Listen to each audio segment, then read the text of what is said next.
Dear students, हमारे आज का फिफ्थ लेक्चर में हमने पिछले लेक्चर में न्यूटन के जो फर्स्ट लॉ है जिसको हम जड़त्व का नियम भी कहते हैं और उसके हमने साथ में उसके संवेग की परिभाषा, द्रव्यमान की परिभाषा, मास और कंजर्वेशन ऑफ लीनियर मोमेंटम, रैखिक संवेग के संरक्षण का नियम, ये सब हमने किया था और हमने देखा था कि मास को हम किससे परिभाषित कर सकते हैं। और अब जो हमारा ये टॉपिक है आज है वो न्यूटन के द्वितीय और तृतीय नियम, सेकंड एंड थर्ड लॉ। यहाँ पे ये जो दोनों लॉज हैं वो हमारे फोर्स के कंसेप्ट से रिलेटेड है, बल की अवधारणा किस तरह से है उसको अब इस आज के लेक्चर में देखेंगे कि बहुत सारे ऐसे केसेस हैं जहाँ पे कि ये ऑब्ज़र्व करते हैं हम कि एक ही कण है विद्यमान और ऐसे में हमारे पास कोई तरीका नहीं है कि किस तरह से हम दूसरे कणों की जो स्थिति है या उनके भौतिक राशियां हैं उनका हम मापन कर सकें, क्योंकि उसके साथ जो उन्हें क्रियाएं करने वाला, इंट्रैक्शन करने वाला है वो कोई कण विद्यमान नहीं है और या फिर हम उसको नज़रअंदाज करते हैं। सो हमारे लिए ये बहुत ही डिफ़िकल्ट प्रॉब्लम होती है कि इन ऑब्ज़र्वेशंस में हमें एक ही पार्टिकल का मोशन करना है और हमारे पास कोई मेथड नहीं है जिससे कि we can observe other particles with which the particle can interact. तो इन केसेस में हमारे लिए कंजर्वेशन ऑफ लीनियर मोमेंटम या संवेग का संरक्षण का नियम को लागू करना, इम्प्लीमेंट करना डिफ़िकल्ट होता है, हम नहीं यूज़ कर सकते। और इसलिए क्योंकि उसके अंदर हमें परस्पर क्रिया करनी, और इसलिए जब सिंगल पार्टिकल का जब हम केस लेते हैं एक उनका, तो हम एक कंसेप्ट ऑफ फोर्स काम में लेते हैं।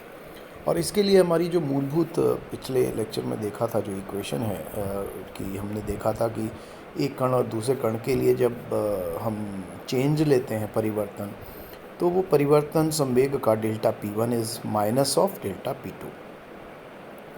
तो परिमाण समान होता है परिवर्तन का, लेकिन दिशा विपरीत होती है। अब यदि हम एक निश्चित टाइम इंटरवल लें, समय अंतराल डेल्टा टी, जो टी डैश माइनस टी हो, दो इवेंट्स के लिए दो जो घटनाएं हुई हैं, तो उनके लिए उस अंतराल के लिए यदि हम उसकी परिवर्तन की दर कैलकुलेट करना चाहें संवेग के साथ कितना परिवर्तन हुआ, तो delta P1 upon delta T इस इक्वेशन से minus of delta P2 upon delta T होगा। लेकिन ये जो चीज़ है ये हमने देखा है कि ये औसत, जैसे वेग निकालते हैं तो उसी तरह ये हमें एक औसत संवेग का फॉर्मूला देता है, तो ये औसत दर होगी। तो इस इक्वेशन के अकॉर्डिंग हमारे जो औसत दर है, average rate of change of momentum of particles, they are equal in magnitude and opposite in direction. Means इसका ये है कि जो भी औसत दर रहेगी वो उनका परिमाण वो समय के साथ संवेग का वो समान रहेगा, लेकिन उनकी दिशा विपरीत रहेगी। इसका एक बहुत अच्छा एग्जाम्पल है जिसमें हम एटम को ले सकते हैं और उसमें जैसे हाइड्रोजन एटम लेते हैं, तो हाइड्रोजन एटम के लिए इलेक्ट्रॉन और प्रोटॉन अंदर दोनों सिस्टम्स तो हैं, दो कण हैं, लेकिन वो बाहर से विलगित है निकाय। तो उनके आपस में जो भी चेंज इलेक्ट्रॉन में होगा, परिवर्तन संवेग का दर समय के साथ, वो प्रोटॉन के संवेग के परिवर्तन की दर के समान भी होगी और उसकी विपरीत दिशा में होगी। ये इसका इम्पोर्टेंट। दूसरा, अगर बड़े स्केल पे लें मास के, तो हमारे पास पृथ्वी और चंद्रमा का केस है, अर्थ मून सिस्टम। इसके अंदर भी जो अर्थ का संवेग का रेट होगी परिवर्तन की, rate of change of the momentum of earth, वो that will also be equal to and opposite to the rate of change of momentum of the moon. So पृथ्वी और चंद्रमा के दोनों के जो संवेग के परिवर्तन की दर है वो भी समान होती है, और ये मानते हुए कि दोनों एक मिला के एक विलगित निकाय को फॉर्म करते हैं।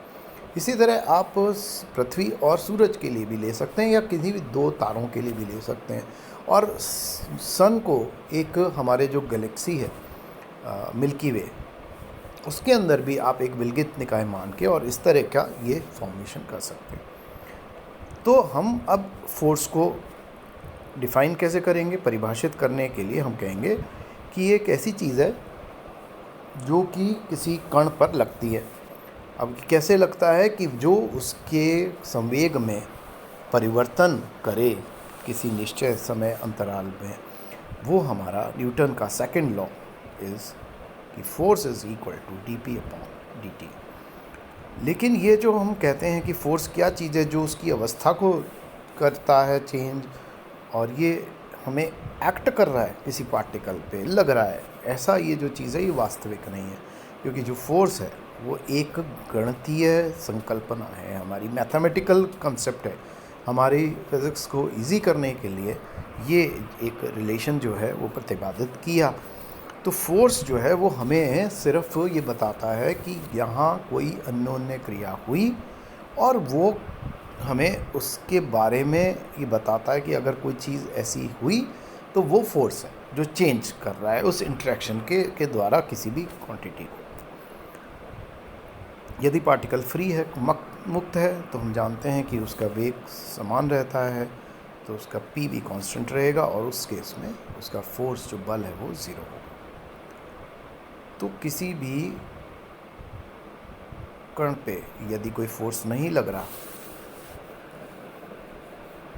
तो उस केस में देखें कि अगर dp1 अपॉन dt करें तो ये हमारे किसी डेल्टा, एक शॉर्ट इंटरवल में delta t going to zero, हम जैसे डिफरेंशियल कैलकुलस में भी पढ़ते हैं मैथ्स में, तो ये f1 will be equal to minus of f2। मतलब f1 क्या चीज़ है यहाँ, कि जो पार्टिकल एक नंबर है, फर्स्ट पार्टिकल, उसके ऊपर फोर्स है पार्टिकल दो दूसरे के अन्योन्य क्रिया के द्वारा, और f2 जो है वो फोर्स है पार्टिकल 2 पे पहले पार्टिकल के द्वारा।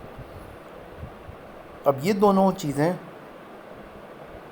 एक ही पॉइंट पर कार्य नहीं करेंगी, क्योंकि ये अन्योन्य क्रिया है, और ये इनमें जो क्रिया होती है वो एट अ डिस्टेंस होती है, मतलब एक निश्चित दूरी पर फील्ड के क्षेत्र का इंटरेक्शन क्रियाएं होती हैं ये। तो इसलिए ये जो इक्वेशन है ये उनके केसेस के लिए। तो हम क्या कहेंगे कि जब दो कण इंटरैक्ट करते हैं, क्रियाएं करते हैं आपस में, तो जो पहले का फोर्स है वो दूसरे के बराबर होता है और उसके विपरीत दिशा में लगता है। ये हमारा न्यूटन का थर्ड लॉ कहलाता है, तीसरा नियम। इसको हम law of action and reaction भी कहते हैं, क्रिया एवं प्रतिक्रिया। अब हमारे पास f जो है वो d/dt, p की जगह m भी लिखते हैं, मैं m कांस्टेंट अगर हो तो m dv/dt होगा, बट dv/dt को हम जानते हैं इसको त्वरण के नाम से, और इसलिए फोर्स को हम लिख सकते हैं ma, जहाँ a जो है वो त्वरण है। लेकिन इसके अंदर हमें मास को एक नियत मानना पड़ेगा। अब इस केस में अगर f कांस्टेंट है किसी भी निकाय के लिए, तो a जो है वो f/m होगा, और ये भी कांस्टेंट हो जाएगा। तो मोशन जो है, जो भी गति है, वो एक समान त्वरित रूप से गतिशील कण रहेगा। तो motion will be uniformly accelerated. अब अगर हम पृथ्वी के नज़दीक गणों की या पिंड की गणना करना चाहते हैं, तो हमें देखा है कि पृथ्वी पर जो क्षेत्र है, जो त्वरण है, वो गुरुत्वीय त्वरण होता है g।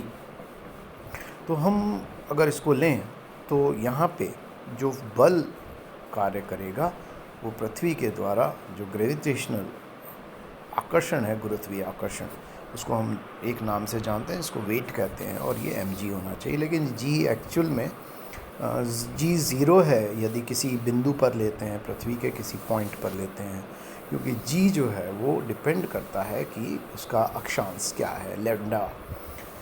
तो इस लैटिट्यूड के ऊपर डिपेंड करता है, जो कि रिलेशन होता है g equal to g0 minus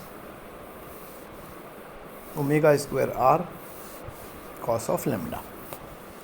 अब इस को एक डायग्राम से समझें कि कैसे ये मोमेंटम कंजर्वेशन इन दो पार्टिकल्स के लिए करता है और तीसरा नियम कैसे आता है।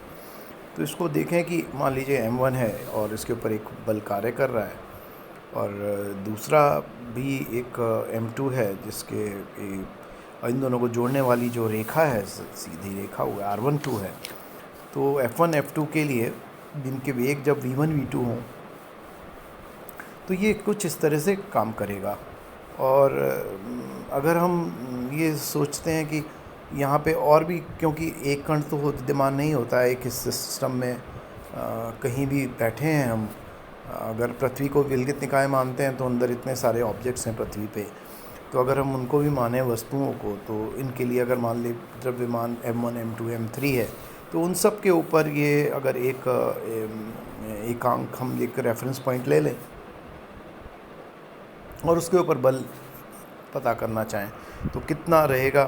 तो एक्चुअली क्योंकि ये m जो है वो जिसको हम सांकेतिक पॉइंट लेते हैं रेफरेंस का, तो वो सभी से इंटरेक्ट करेगा, और जब सभी से नए क्रियाएँ करेगा तो सभी उसके अंदर मोमेंटम का चेंज, संवेग का परिवर्तन करेंगे, और उनसे जो क्वांटिटी उत्पन्न होगी संवेग के उत्पन्न समय के साथ, वो होगा बल। तो वो F1 F2 F3 इसके द्वारा होगा, और टोटल अगर रेट हम पता करना चाहें dp/dt, तो वो सब इनका फोर्स का एडिशन हो जाएगा,